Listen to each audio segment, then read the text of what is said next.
Pilu Anggia Virgantara Sinaga, korban longsor Sibolangit, sempat hubungi keluarga.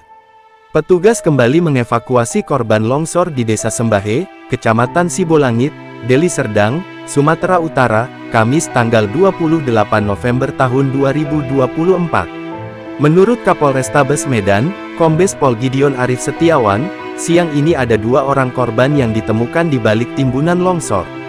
Kedua korban ditemukan dalam keadaan meninggal dunia. Hari ini kita mengevakuasi 2 orang korban, kondisinya meninggal dunia, kata Gideon saat diwawancarai di lokasi kejadian, Kamis tanggal 28 November tahun 2024. Adapun data kedua korban terbaru yang tadi ditemukan dan dievakuasi tim gabungan, yaitu Marta Damayanti Sinaga berusia 23 tahun, warga Parbalohan, Kecamatan Palipi, Kabupaten Samosir. Kemudian, Anggia Virgantara Sinaga yang berusia 21 tahun warga Desa Sinaga Uruk, Kecamatan Palipi, Kabupaten Samosir. Salah satu korban atas Anggia Virgantara Sinaga, merupakan mahasiswi Stikes Saint Elizabeth Medan. Kabar penemuan jenazah Anggia Virgantara Sinaga juga dibagikan sanak keluarganya di media sosial.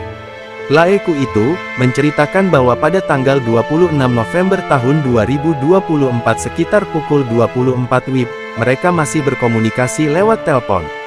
Si adik ini cerita, bahwa mobil rombongan mereka, tidak bisa lewat karena tanah longsor di sekitar Sembahe. Hitungan detik, komunikasi mereka terputus sampai tadi, saya tiba di rumah mereka, ujar Sagetsi Sihombing melalui grup Facebook Menuju Samosir Maju, Kamis tanggal 28 November tahun 2024.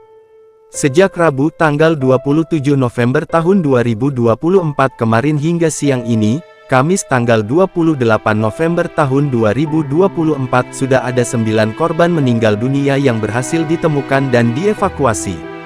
Kalau jumlah korban meninggal dunia yang sudah berhasil dievakuasi kemarin sebanyak 7 orang. Hari ini ada 2 orang lagi, kata Kombes Pol Gideon Arif Setiawan, Kamis.